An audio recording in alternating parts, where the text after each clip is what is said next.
अभी जो हम लोग का टॉपिक चल रहा है वो चल रहा है एमएस एसक्यूएल सर्वर, और इसमें हम लोग प्री डिफाइंड फंक्शंस जो एसक्यूएल सर्वर पहले से बना बनाया फंक्शन आपको प्रोवाइड करता है उसको देख रहे हैं, जिसके अंदर दो टाइप का फंक्शन हम लोग देखे थे, एग्रीगेट फंक्शन और डेट फंक्शन। अब हम लोग देखेंगे सिस्टम फंक्शन। सिस्टम फंक्शन क्या है? तो system function provide a method of quarrying the system table of SQL server. Actually होता क्या है कि कभी भी आप जब एसक्यूएल सर्वर इंस्टॉल करते हैं तो एसक्यूएल सर्वर अपने सॉफ्टवेयर से रिलेटेड जितना भी इंफॉर्मेशन होता है उसको भी टेबल के फॉर्म में ही डेटाबेस के अंदर ही रखता है। ठीक है, डेटाबेस के अंदर टेबल के फॉर्म में रखता है, और वो कहां रखता है? सिस्टम टेबल्स के अंदर रखता है। कहां रखता है?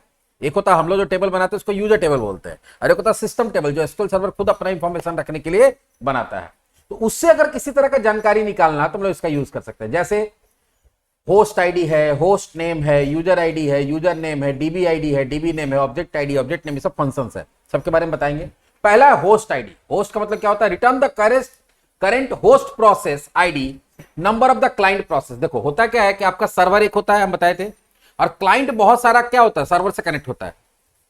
तो जैसे ही आप कोई क्लाइंट किसी सर्वर से कनेक्ट होता है तो सर्वर उसको पहचान के लिए क्या करता है? कि नंबर दे देता है, आईडी दे देता है, उसको क्या बोलते हैं? Host ID. तो अगर एक सर्वर से 20 यूजर कनेक्टेड है तो 20 का आईडी क्या होगा? अलग अलग होगा। 20 का नाम क्या होगा? अलग अलग होगा। तो कभी कभी ऐसा होता है कि मान लीजिए कि आप कोई ऐसा डेटाबेस बना रहे हैं जिसमें कोई ऐसा सॉफ्टवेयर काम कर रहा है जिसमें कोई भी यूजर जब कनेक्टेड है और वो कोई ट्रांजेक्शन कर रहा है तो किस मशीन से, कौन से क्लाइंट से ट्रांजेक्शन हो रहा है, वो भी रिकॉर्ड आपको क्या करना है? डेटाबेस में स्टोर करना था। आपको तो कौन सा होस्ट कनेक्टेड, उसका आईडी या उसका नाम पता होना चाहिए। तो अगर आपको ये पता करना है तो हम लोग किसका यूज करते हैं? होस्ट आईडी और होस्ट नेम का, जो आपका कंप्यूटर का होस्ट आईडी और होस्ट नेम रिटर्न करता है। तो अगर आप कोई भी क्लाइंट अगर काम कर रहा है और अपना आईडी या अपना नाम जानना चाहता है, ठीक है, या किसी भी काम के लिए अगर कोई ऑटोमेटेड सॉफ्टवेयर आप बना रहे हैं, कोई फ्रंट एंड बना रहे हैं, वहां से कोई काम कर रहा है, आप चाहते हैं कि जब कोई यूजर कनेक्ट कर रहा है, ठीक है, तो उसका होस्ट आईडी और होस्ट नेम अगर आपको कहीं इंसर्ट करना है, यूज करना है, तो होस्ट आईडी नाम का फंक्शन है और होस्ट नेम नाम का फंक्शन है। चलो देखते हैं कैसे निकलता है। तो इसके लिए कोई भी फंक्शन को कॉल कराने के लिए हम लोग क्या करते हैं? सबसे पहले लिखते हैं सेलेक्ट। क्या लिखते हैं? Select host underscore ID.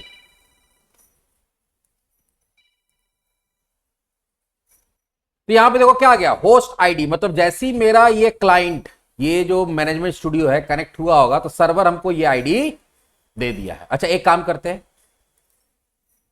एक और कनेक्शन करते हैं। वो हम लोग करते हैं विंडो ऑथेंटिकेशन से। देखते हैं इसका पासवर्ड हमको पता है कि नहीं है। इसका भी क्वेरी खोलते हैं और यहां पे होस्ट आईडी देते हैं।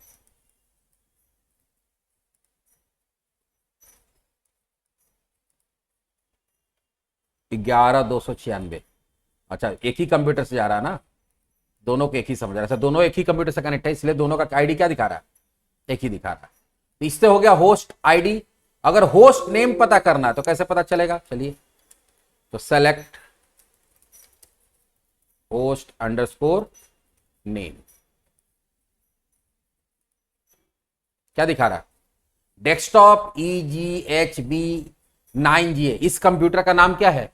यही है। इस कंप्यूटर का नाम क्या है? यही है। जब भी आप इंस्टॉल करते थे कंप्यूटर का नेम देना पड़ता है, वो तुमको पता चल जाएगा। जैसे सिस्टम इन्फो में जाओगे ना,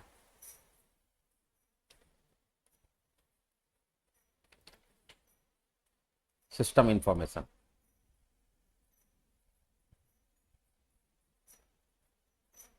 दिख रहा है कहीं? हाँ देखो, यहां दिख रहा है सिस्टम नेम। क्या दिखा रहा है? तो जब भी आप विंडो इंस्टॉल करते हैं तो आपको एक कंप्यूटर का नाम देना पड़ता है। तो वो देखो यहाँ पे कंप्यूटर का नाम दिया हुआ। अगर आप नहीं देते तो अपने आप कुछ ले लेता। तो ये ले लिया, हम हो सकता हम नहीं दिए होंगे। तो ये मेरा क्लाइंट का कंप्यूटर जो है उसका नाम ये है और आईडी भी दिखा रहा है। ये कोई भी पैरामीटर नहीं लेता। तो अगर आपको अपना आईडी पता करना है तो होस्ट आईडी, आपको अगर अपना कंप्यूटर का नाम पता करना जो कनेक्टेड है सर्वर से तो होस्ट नेम। उसी तरह से यूजर आईडी और यूजर नेम। अब यूजर आईडी यूजर नेम में क्या होता है कि आपको यूजर आईडी देंगे तो यहां नाम देना पड़ता है, और अगर यूजर नेम देंगे तो यहां आईडी देना पड़ता है। तो अगर आप कोई यूजर का नाम देके यूजर का आईडी पता करना चाहते हैं या यूजर का आईडी देके यूजर का नाम पता करना चाहते हैं तो हम लोग ये फंक्शन यूज कर। Next dB ID dB name. User ID user name हम बता देते हैं, ये काम नहीं कर रहा है। डीबी आईडी और डीबी नेम। डेटाबेस जब भी बनाते हो तो उसका भी कुछ आईडी होता है और उसका भी कुछ नाम होता है। तो हम लोग आईडी देके नाम निकाल सकते हैं, नाम देके आईडी निकाल सकते हैं। जैसे अगर देखा जाए इसमें डेटाबेस कौन कौन सा है, मान लो रिपोर्ट डीबी है, रिपोर्ट डीबी का आईडी निकालना है, तो आईडी निकालने के लिए क्या करेंगे, सेलेक्ट डीबी अंडरस्कोर आईडी और यहां पर दे देंगे रिपोर्ट डीबी। क्या आया 9। अच्छा और देखते हैं स्टूडेंट मैनेजमेंट डीबी, उसका देखते हैं आईडी क्या है, स्टूडेंट मैनेजमेंट डीबी, और इसको कहां डाल देंगे, डीबी अंडरस्कोर आईडी में। तो डेटाबेस का नाम देके डेटाबेस का आईडी निकालने के लिए डीबी आईडी यूज, इसका कितना है 7। उसी तरह से अगर आपको देना होगा कि नहीं हमको आईडी पता, हमको नाम निकालना था, क्या निकालेंगे, डीबी अंडरस्कोर नेम, आईडी क्या देते हैं 9। तो 9 किसका था, रिपोर्ट डीबी का, तो नीचे रिपोर्ट डीबी आना चाहिए, क्या रहा है रिपोर्ट डीबी आया। 7 किसका था,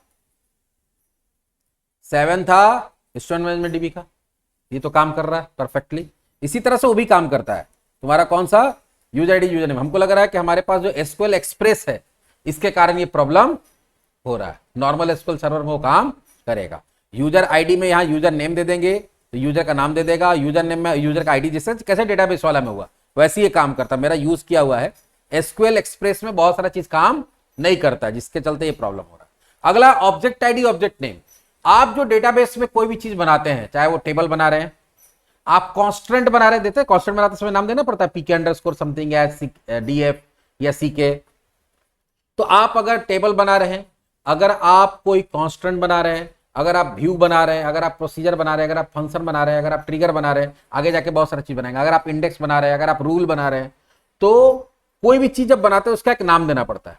तो अगर आप नाम आपको पता है और आप उसका आईडी, और जब भी वो डेटाबेस में स्टोर होगा तो उसका कुछ ना कुछ आईडी होगा। तो अगर नाम पता है आप आईडी निकालना चाहते हैं, और आईडी पता है आप नाम निकालना चाहते हैं, उसके लिए क्या होता है ऑब्जेक्ट आईडी और ऑब्जेक्ट नेम। चलो देखते हैं, ऐसा मान लो कि मेरे पास उसके लिए कोई डेटाबेस सेलेक्ट करना पड़ेगा। चलिए रिपोर्ट डीबी में चले गए। अब रिपोर्ट डीबी में कौन सा टेबल है वो देख लेते हैं, स्टूडेंट है, तो पहले तो हम लोग यहां जाएंगे, यूज रिपोर्ट डीबी हो गया, यहाँ पे यहां आ गया है।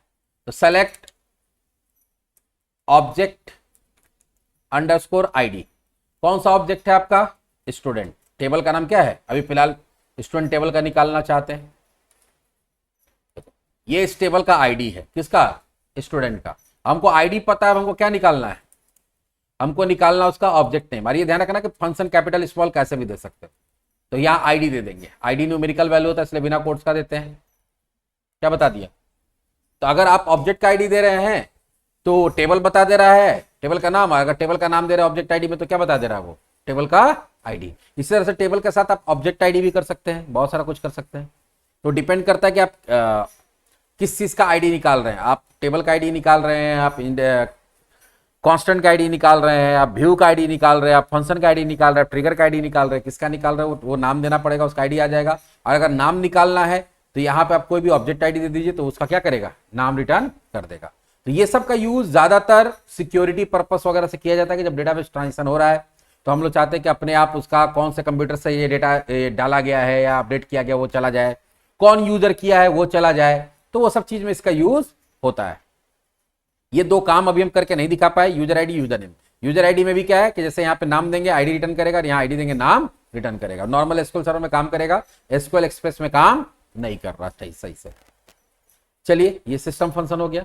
अगला जो हम लोग देखेंगे वो देखेंगे स्ट्रिंग फंक्शन। क्या देखेंगे, स्ट्रिंग फंक्शन ऐसा फंक्शन होता है जो जनरली ऐसे कॉलम या ऐसे डेटा पे अप्लाई करते हैं जो स्ट्रिंग के फॉर्म में, जैसे अगर आपके पास मान लीजिए कॉलम कैर या वैर कैर या टेक्स्ट टाइप का है तो उस पर अगर कोई काम करना है तो हम लोग उसका यूज कर सकते हैं, या डायरेक्टली डेटा डाल के भी यूज कर सकते हैं। चलो अगले सेशन में देखते हैं हमारा स्ट्रिंग फंक्शन।